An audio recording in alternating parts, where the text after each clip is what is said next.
आज की नारियां कैसी हैं? कुछ आज की कुछ नारियां तो अपनी मां के पास जाती हैं और कहती हैं कि आपके दामाद जी ने, मतलब मेरे पति ने मुझे ऐसा कह दिया। तो मां बोलती है तू यहीं रहना, दामाद जी जब तक नाक रगड़ते नहीं आएंगे मैं तुझे नहीं भेजूंगी।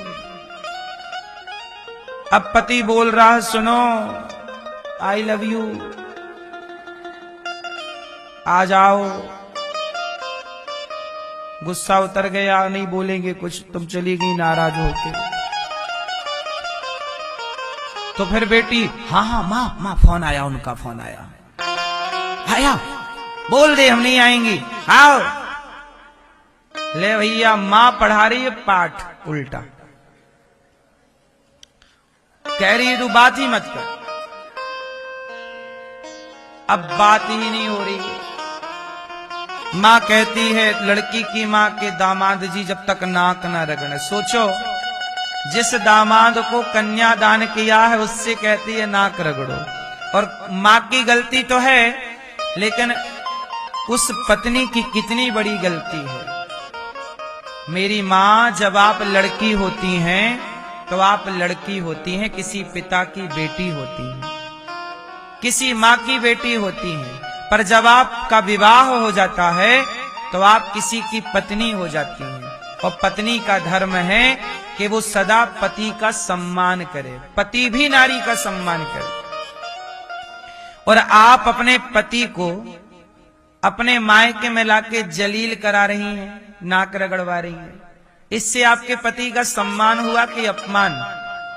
ये काम उल्टा स्त्री ही कर सकती है। एक पतिव्रता नारी कभी अपने पति का तिरस्कार नहीं कर सकती, अपमान नहीं कर सकती। आपका ये व्यवहार बता रहा है कि आप संस्कारी नहीं हैं। और होंगी भी कैसे? क्योंकि ये सब काम आपकी माँ ही करा रही है। और जब आपकी माँ ये काम कराने पर उतर आएगी तो आपकी माँ कितनी अच्छी है कि आप कितनी अच्छी होंगी। माँ यदि बिगड़ी है तो बेटी अवश्य बिगड़ी होगी। माँ चरित्रहीन हो जाए तो बेटी भी चरित्रहीन होगी। इसलिए बेटियां अच्छी तब होंगी जब माँ अच्छी होगी, और बेटी ही तो माँ बनेगी। इसलिए पुरुष का भी सदाचारी होना आवश्यक है और नारी का भी सदाचारी होना आवश्यक है। चाहे नर हो चाहे नारी हो, दोनों को अपनी अपनी मर्यादाओं का पालन करना चाहिए। विवाह के पहले हमारी जिम्मेदारियां कुछ और हुआ करती थीं, विवाह के बाद जिम्मेदारियां बदल जाती हैं। विवाह के बाद आपकी माँ ने आपका कन्यादान कर दिया है, आपको दान कर दिया। यदि आपकी माँ अधिकार जमा रही है आप पर तो कन्यादान क्यों किया? ना करती ना तुम्हें रखती अपने घर। इसका मतलब तुम्हारी माँ तुम्हारा भला नहीं चाहती। एक तरफ तो तुम्हारी माँ ने कन्यादान कर दिया और अब कह रही है कि नाक रगड़ेगा दामाद तब भेजूंगी। तो जब नाक ही रगड़वाना था तो दान क्यों किया? एक बात बताओ, आपने 10 रुपए मुझे दान कर दिए, बोलो हाँ, तो क्या 10 रुपए पे अब आपका अधिकार है? उत्तर दो। नहीं। अब मैंने उस 10 रुपए से संतों के दाल में नमक डलवा दिया, या रोटी आटा खरीद लिया, नमक खरीद लिया, चावल खरीद के। अब वो 10 रुपए पे आपका अधिकार है? यदि आपको अधिकार ही रखना हो उस 10 रुपए पे तो फिर उसे दान की संज्ञा मत दो, फिर वो दान नहीं है। क्यों जी? वो दान नहीं है। भाई पैसा तो आप बैंक में भी देते हो, लेकिन बैंक को देना दान नहीं होता, वो तो आपका है। दान के बाद आपका अधिकार समाप्त हो जाता है। बोलो हाँ। यदि अधिकार रहा तो वो दान।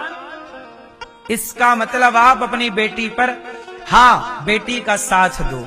उसके साथ कुछ गलत हो रहा है तो माँ बाप साथ देंगे, पर याद रखिएगा कि अब आपका अधिकार नहीं है, अब उस पर उसके पति का अधिकार है। यदि पिता का अधिकार होता तो सीता मां को वनवास भेजा गया तो जनक जी लेना जाते, सीता तू चल, और सीता मैया को जनक जी ले जाते। नहीं, सीता मैया को बोला गया कि तुम जनक जी के यहाँ चली जाओ, संतों के यहाँ कुल्हाड़ी लेती हैं माता और पेड़ काट रही हैं, जंगल के सूखे लकड़ी काट के, और अपना भरण पोषण कर रही हैं। चाहती तो जनक जी के यहाँ चली जाती। बोले ना, मेरे पति ने मुझे वनवास दिया है तो पति की वचनों पर चलूंगी, वनवास में रहूंगी, पिता के घर नहीं। नारी का धर्म है कि पति के वचनों पर चले। आजकल कोई बात ही तो नहीं सुनता किसी की, मन माना है सब कुछ। आज तो सिस्टम चल रहा है, ये वाला आदमी अच्छा नहीं तो तलाक दो, दूसरा जिंदाबाद। ये लुगाई अच्छी नहीं, तलाक दे के दूसरी जिंदाबाद। आजकल तो लोग रिश्ते ऐसे बदल रहे हैं जैसे कपड़े बदल रहे हैं, सब तार तार हो गया है। मर्यादाएं, परंपराएं इनका प्रायः लुप्त होना स्टार्ट हो गया। सबको मनमाना करना है ना, बंध के मर्यादा में किसी को नहीं रहना। सबको आजादी चाहिए, एक से पेट नहीं भर रहा है ना। आए दिन रोज घटनाएं देख रहे हैं, वो लड़की भाग गई, वो लड़का भाग गया, उसके संग भाग गया, उसने अपनी पत्नी को धोखा दिया, उसने अपने पति को धोखा दिया, यही चल रहा है। क्यों मैया? आजकल सबसे ज्यादा खबरें यही है कि नहीं? आपके मोहल्ले, पड़ोस में, परिवार में, जानकार में यही ज्यादा खबरें हैं ना। वो भाग गई, वो भाग गया, इसका उसके संग चक्कर, उस पति का उसकी स्त्री के संग, उसकी स्त्री का उसके पति के संग चक्कर, यही ज्यादा खबरें हैं। बोलो हाँ, यही खबरें। जबकि आज के 50 साल पहले, 70 साल पहले, 100 साल पहले इस तरह की खबरें कभी कभी कहीं कहीं सुनने को मिलती थी, कभी। और आज हर दूसरे दिन ये खबरें हैं। बोलो हाँ। इसका मतलब समाज दिशाहीन हो चुका है। लड़कियों को मां समझाने में असमर्थ है, लड़कों को पिता समझाने में असमर्थ है। क्यों नहीं समझा पा रहे हैं? क्योंकि आप लोगों के पास स्वयं में समझ नहीं है। स्वयं की समझ नहीं है तो क्या समझाओगे? आजकल तो देखो, जो अच्छा दिख रहा है वही अच्छा है, क्या है? धर्म से कोई मतलब नहीं। तो माता सती दक्ष के इस व्यवहार से नाराज कि आपने मेरे पति का अपमान। देखो, सती मां इसलिए जल गई क्योंकि मेरे मायके में मेरे पति का अपमान हुआ। और आज की लड़की मायके में बैठ के अपने पति के खिलाफ षड्यंत्र रचती है। ये बात सबके लिए नहीं है, कुछ लोगों के लिए है। हाँ या ना? षड्यंत्र की कहानी कहां लिखी जाती है? मायके में बैठ के। किसके खिलाफ? पति के लिए। इसलिए कहते हैं कि ऐसे से ये देश ना चलेगा, ना आपका जीवन चलेगा। एक अच्छा इंसान बनो, अच्छी स्त्री बनो, अच्छे पुरुष बनो, मर्यादाओं में रहो। मर्यादाएं सबके लिए हैं, एक के लिए नहीं। माता सती जब जल गईं तो भगवान शिव को पता लगा। भगवान शिव दौड़े दौड़े जलते हुए सती मां के शरीर को हृदय से लगाया भगवान शिव ने। और जब हृदय से लगाया तो भगवान विष्णु ने देखा, भगवान श्रीमन नारायण ने देखा कि मेरी लीला के कारण माता सती ने परीक्षा ली और शिव ने अपमान किया, इसलिए ये हाल हुआ। भगवान शिव को समझाया कि प्रभु छोड़ दो, ये जल रहा है शरीर आपका भी। नहीं छोड़े तो माता सती के शरीर के टुकड़े किए भगवान विष्णु ने। चक्र उठाया और माता सती के टुकड़े किए, और टुकड़े करते गए तो 52 टुकड़े हुए, 52।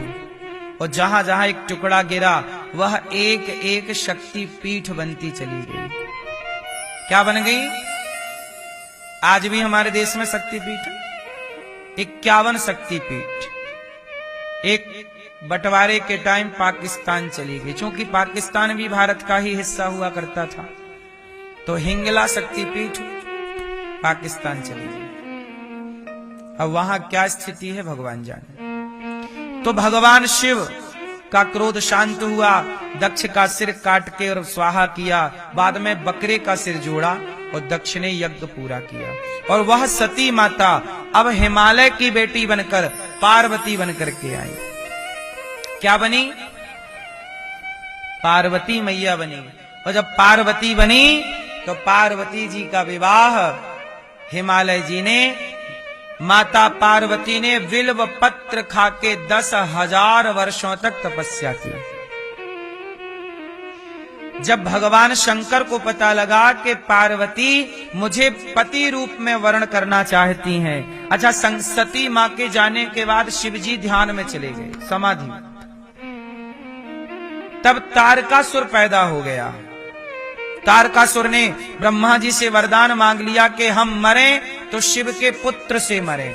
और उसको पता लग गया कि शंकर जी की पत्नी समाप्त हो गई, अब पत्नी नहीं तो पुत्र कहां से होगा। तो तारकासुर ने वर, देखो पहले के राक्षस कितना गणित लगाते थे कि मैं किससे मरूं, बोले शिव जी के पुत्र से मरूं। अब शिव जी की पत्नी नहीं तो पुत्र क्या होगा। अब तारकासुर का अत्याचार बढ़ने लग गया। अब मारे कौन, क्योंकि वरदान है कि शिव का पुत्र मारेगा, और शिव तो ब्याह कर नहीं रहे हैं, शिव जी बैठे हैं। जब शिव जी समाधि में बैठे और तारकासुर देवताओं को मारने लगा, तब देवताओं ने कहा कि शंकर जी की तपस्या बिगाड़ो। ये देवता शंकर जी की तपस्या भी बिगाड़ने चले और कामदेव से कह रहे हैं मारो बाण। तो कामदेव आम के पेड़ पर बैठ के बाण चलाया। इसलिए आपने देखा होगा कि जब कोई भी शुभ कार्य होता है तो आम के पत्तों का वंदनवार लगाया जाता है। बोलो हाँ कि ना। गाय का वंदनवार क्यों? आम काम नाशक होता है, इसलिए आम के पत्ते शुभ माने जाते हैं। कलश में भी आम के पत्ते रखे जाते हैं, वंदनवार भी आम के पत्तों का होता है। यज्ञ में समिधा लकड़ी भी आम की लकड़ी होती है। बोलो हाँ। आम शुद्ध क्यों? क्योंकि आम पर कामदेव जब आकर बैठे और शिव जी को बाण मारा तो शिव जी की तीसरी आंख खुली, और तीसरी आंख खुली तो आम के वृक्ष की ओर शिव जी ने देखा, और जब देखा तो वहां छिपा कामदेव जल के राख हो गया। तो आम के पेड़ पर कामदेव जला, तो इसलिए पूजा में आम का प्रयोग करते हैं कि आम के दर्शन से मन के विकार शांत होते हैं। मन के विकार शांत होते हैं, इसलिए आम का वंदनवार होता है। क्योंकि आम के वृक्ष पर बैठकर कामदेव ने बाण चलाया, शिव जी ने नेत्र खोले, कामदेव जला। जब कामदेव जल गया तो देवता खुश हो गए कि शंकर जी की तपस्या भंग होगी, पर कामदेव जल गए। तब कामदेव की पत्नी माता रति ने शिव जी से कहा कि भोलेनाथ, मैं क्या करूं, कैसे रहूं, अपने पति के बिना मैं तो अधूरी हो गई। शिव जी ने कहा कोई बात नहीं, तुम्हारे पति द्वापर युग में भगवान कृष्ण का जब अवतार होगा तो भगवान कृष्ण के प्रथम जो बेटा होगा प्रद्युम्न के रूप में तुम्हारा पति कामदेव प्रकट होगा, प्रद्युम्न जी के रूप में। तो भगवान कृष्ण के जो पहले पुत्र हुए वो कामदेव ही थे, जो शंकर जी ने जलाए थे। तो देखो शिव जी ने कब जलाया, ये कथा है सतयुग की, और कामदेव बेटा बन के कब प्रकट हुआ, ये कथा है द्वापर की। अब जिसे एक कथा पता है दूसरी पता ना हो तो वो कंफ्यूज हो जाएगा। इसलिए हम लोगों को शास्त्रों को समझने के लिए सारे पुराणों का अध्ययन करना आवश्यक है, सत्संग करना आवश्यक है। इसी से ज्ञान बढ़ता है, नॉलेज बढ़ता है। वरना हम लोग क्या सुनाए, फिर कैसे सुनाए। इसलिए हमारे पुराणों में सब कुछ लिखा है।